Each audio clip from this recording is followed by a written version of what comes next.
Bonjour, je m'appelle Mohamed Sambou, président du Grand Mouvement La Relève.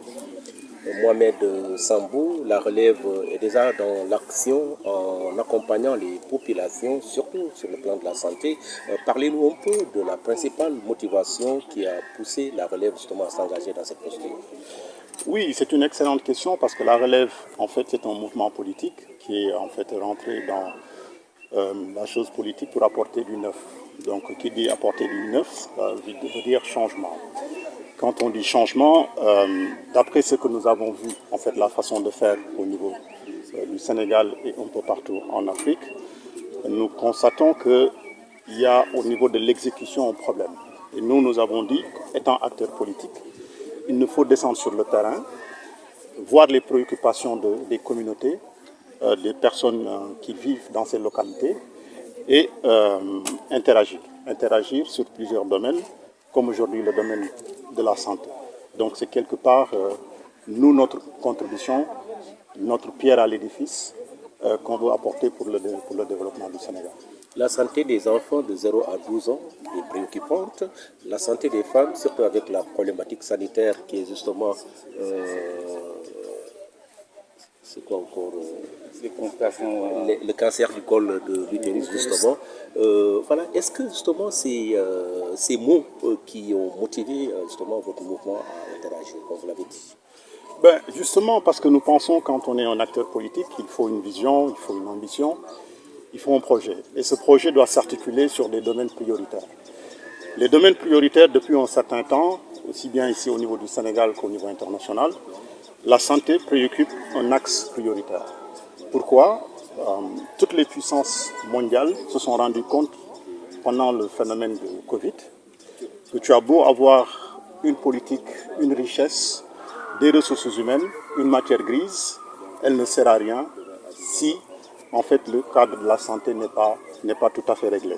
Donc ce phénomène du Covid a terrassé les grandes puissances mondiales et donc depuis cet événement, même si en fait dans les analyses et dans les diagnostics d'après les experts, ce qu'il faudrait dans le développement d'un pays ou d'une organisation, il faudrait de l'éducation, il faudrait tout un tas de choses, mais la santé passe avant tout.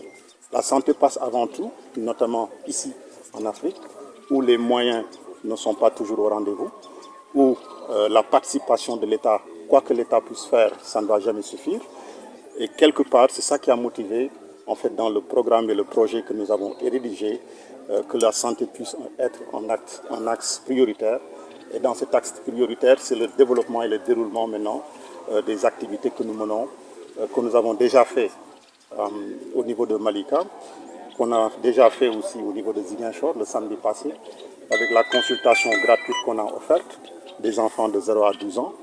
Et aujourd'hui, c'est le tour de Bignona. Bignona, nous avons offert un dépistage du cancer du col de l'utérus. Et ça va se poursuivre. Parce que, comme je l'avais dit tantôt, nous voulons innover. Innover, ça veut dire impliquer tous les acteurs, en fait, au niveau des communes, au niveau des départements, au niveau des régions et au niveau national. Parce que nous, étant acteurs politiques, nous sommes peut-être parfois limités dans notre champ d'action, parce que nous ne sommes pas encore au pouvoir, mais ça ne nous permet pas de réfléchir et de voir les voies et moyens de pouvoir accompagner ou de pouvoir même travailler avec ces structures qui sont déjà sur place, leur donner, nous, notre force, leur donner les moyens financiers, leur donner aussi notre expertise sur les résultats qu'ils vont faire au niveau de ces régions. La relève, le grand mouvement, le nom est révélateur sûrement d'un engagement pour le réveil des consciences. Parlez-nous de votre mouvement. Qu'est-ce qui est à l'origine justement de la création du mouvement et le nom La Relève? S'agit-il de changer ce qui est là? C'est une excellente question. Vous savez, la relève est un concept, c'est un esprit. Et voilà, c'est un esprit qui permet la continuité. Et nous avons constaté que dans les politiques et les organisations que nous avons, cette relève, en fait, elle est peu présente. Elle est peu présente dans la stratégie, elle est peu présente dans les actions, elle est peu présente dans les décisions. Et nous nous sommes dit, comment est-ce qu'il faudrait rétablir, en fait, ce gap? La seule chose qui peut nous permettre de rétablir ce gap, c'est nous de nous investir dans la politique et participer, je vais dire, aux décisions. Aux décisions, que ce soit sur les localités, dans le cadre de la municipalité, ou dans le cadre du gouvernement, quelque part, où nous pourrons partager quelque part nos expériences et ce que nous voulons faire. Donc cette relève, elle convoque quelque part la jeunesse. Le Sénégal est un pays où la majorité, tout le monde le sait, ce sont des jeunes. Et nous voulons que cette jeunesse-là soit beaucoup plus impliquée. Cette jeunesse-là puisse transformer quelque part nos expériences et ce que nous voulons faire. Donc cette relève, elle convoque quelque part la jeunesse. Le Sénégal est un pays où la majorité, tout le monde le sait, ce sont des jeunes. Et nous voulons que cette jeunesse-là soit beaucoup plus impliquée. Cette jeunesse-là puisse transformer les énergies positives qu'elles ont pour pouvoir accompagner les politiques sectorielles, les politiques de gouvernement et pourquoi pas même de l'État. Justement, par rapport à la politique de la relève, nous allons vers des élections présidentielles. Quelle sera votre posture aux élections présidentielles? Voilà, tout mouvement et maintenant, je vais dire en parti politique, a pour ambition de participer à toute élection, que ce soit municipale, que ce soit législative ou présidentielle. Nous avons beaucoup travaillé avec des organisations. Nous avons aussi fait pas mal de réalisations sur certaines localités. Et la prochaine étape, c'est d'aller vers la présidentielle en 2024. Et nous communiquerons par rapport à cette date et comment est-ce qu'on va y arriver. Mais vous serez candidat, sûrement. Je le serai, oui, s'il plaît à Dieu. Nous travaillons pour ça. Et comme je l'ai dit, nous avons une pensée, nous avons un programme, nous avons un projet et nous voulons le dérouler. Et la seule chose pour pouvoir la dérouler, je pense, c'est de participer à l'élection présidentielle prochaine. Et la relève a une idée comment développer la Casamance avec toutes ses potentialités. Là, vous touchez en fait un axe, je vais dire, qui est très très important pour le mouvement La Relève, c'est le développement.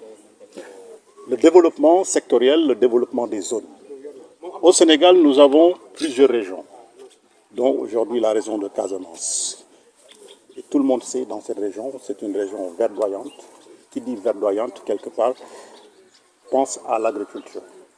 Nous avons, comme je l'ai dit par rapport au projet, nous voulons redynamiser l'agriculture. En ce qui se concerne par rapport à ce qui se fait jusqu'ici, nous avons des pourcentages dont nous pensons qu'on peut améliorer, entre 15 et 16%, si les chiffres, si ma mémoire est bonne, par rapport au produit intérieur brut. La Casamance peut participer grandement, de par le climat, de par la région et de par tout ce qui a été mis en place. Donc nous avons les nappes d'eau ici. Il suffit tout simplement d'aller dans la mécanisation. Dans la mécanisation pour pouvoir créer des entreprises. On parle beaucoup d'industrialisation, je pense qu'on n'en est pas encore là, mais nous nous projetons avec les membres du mouvement, avec nos collaborateurs qui sont issus des secteurs d'activité professionnels, industriels, ici et comme au niveau de la diaspora, d'implanter des structures qui vont travailler dans la semi-industrialisation, c'est-à-dire transformer les fruits et légumes, ça se fait, mais ça ne se fait pas encore à une échelle, on va dire, industrielle. Donc pour faire ça, il faut mobiliser des ressources humaines comme financières. Et nous avons déjà travaillé dans ce sens.